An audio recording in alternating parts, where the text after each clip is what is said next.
Hello everyone, thanks for tuning in to today's first video. So going through the January 2021 month-end forecast for today's first video. So we'll have a little review of December's forecast. I'll go for some long-range model output for January. And then I'll give you the GavsWeatherVids January forecast. And then at the end of the video, I'll have a little sneak peek at February as well. After this video, we'll be releasing a 10 to 14 day video update, and that should be coming up for you later on this afternoon. Right, so the GavsWeatherVids December forecast was for a slightly colder than average month. We thought temperatures would be coming out probably around a degree, around half a degree below average, maybe up to 1 degree below average for the north, and probably near normal down in the south, bit of a north-south split, but overall probably around half a degree below average. And we expected it to be close to average for precipitation, with drier and milder spells alternating. We thought a rather cold December, not really severely cold, not a December 2010, but probably the coldest December since 2010. A rather coldish sort of month, and probably more snow than we've had recently, and we thought there would probably be a cold Christmas as well. So that's the forecast for December 2021. This is how temperature has actually come out.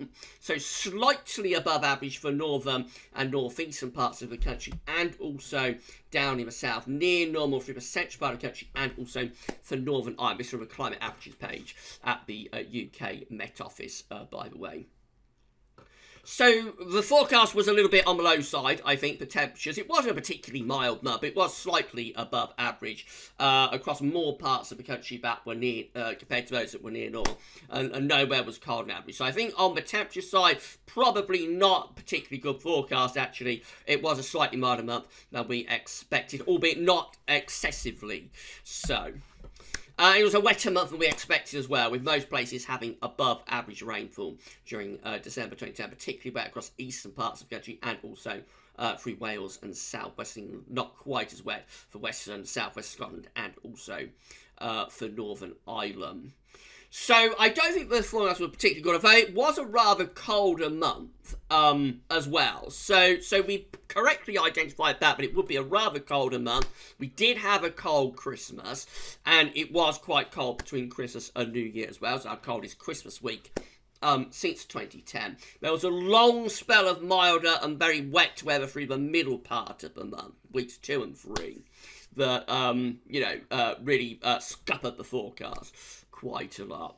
So it had its good points. It was a colder month. We did have some blocking as we expected. We had a cold Christmas. 1 or 2 places even had a white Christmas for the first time in a very long while. And between Christmas and New Year it was colder than average. But overall the month was a little bit milder, and certainly quite a lot better than expected. So out of 10 I would rate it as like a 5 out of 10 type forecast. It had some accurate points, but it wasn't overall a particularly close forecast.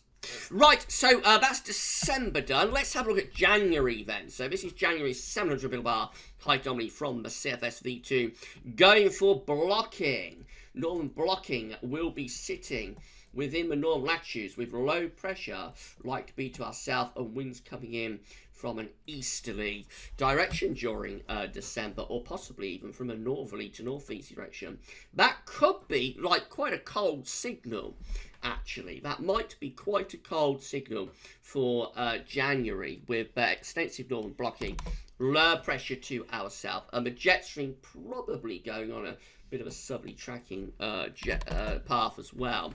Bit of a southerly tracking jet stream. The temperature anomaly is not particularly cold, but then it very rarely is with CFS V2. But certainly northern and western Europe are closer to average than is typically the case. It's a bit colder than average across France and down in Spain. Portugal, mildest weather is like in the east and the southeast of Europe.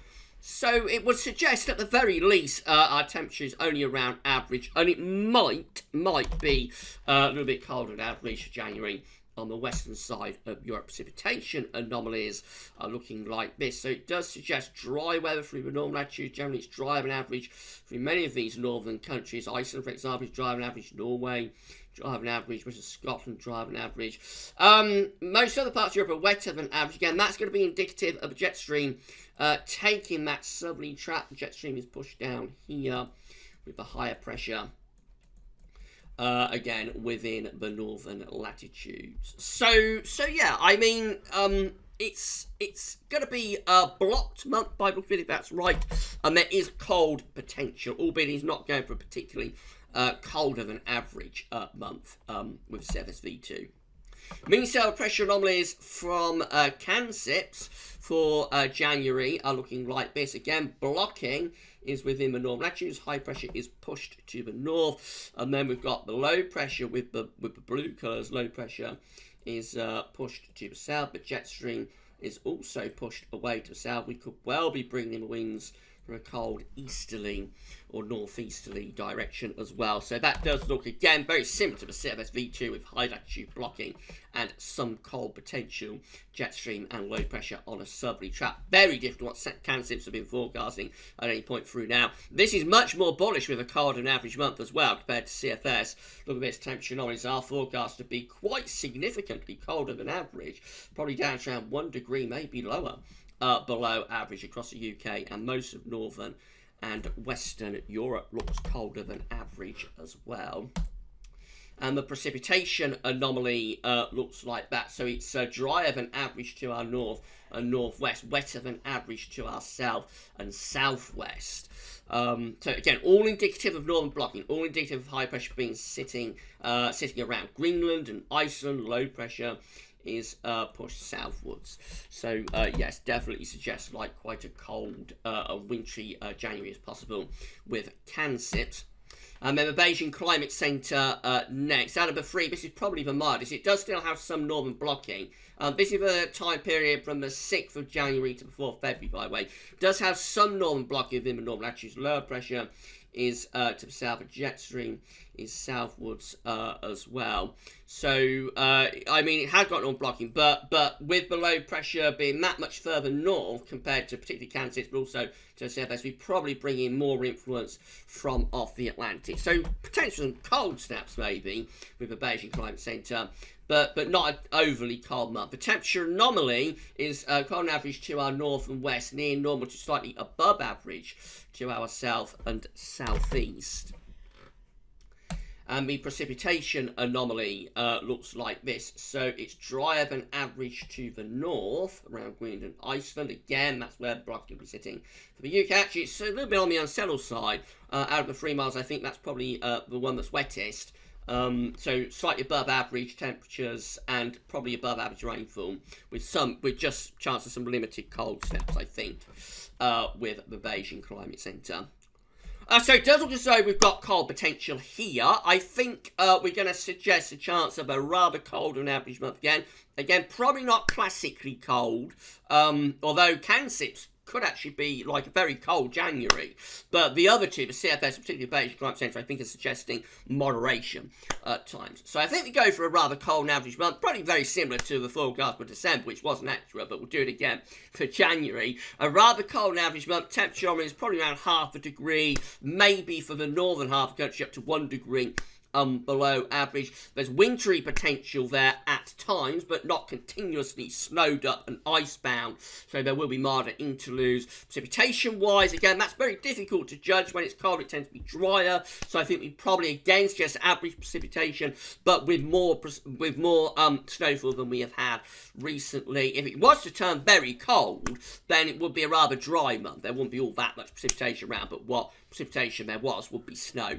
Of course. So yeah, rather cold month, blocking again in evidence, some wintry potential. We may get a very cold spell at some point. We may get a beastly easterly at some point through January, given the amount of northern blocking that we are seeing there, very much as we said within our winter forecast, that whilst we wasn't suggesting a severe winter, we wouldn't rule out the chance of a very, very cold spell at some point. And with this sort of amount of northern blocking we're seeing, you know, it could all just slot into place just correctly enough to pull in that wind from Siberia and deliver a beastly easterly, but not expecting, not anticipating, just a possibility that could happen. So I think we play it safe. We say a rather cold month is expected. There will be milder interludes as well, and just a rather colder January we've had for quite some time, and yes, some snow at times as well. There may be a milder period, most likely, I would thought, around middle part of the month, but it may get colder as we come towards the end of the month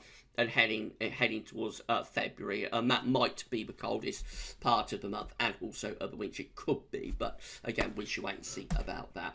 Finally, the South CFS V2 is forecasting February. Now, I would not take this at all seriously, because this is very similar to the anomaly for January that we saw when we did the December forecast. We know how that's totally changed now.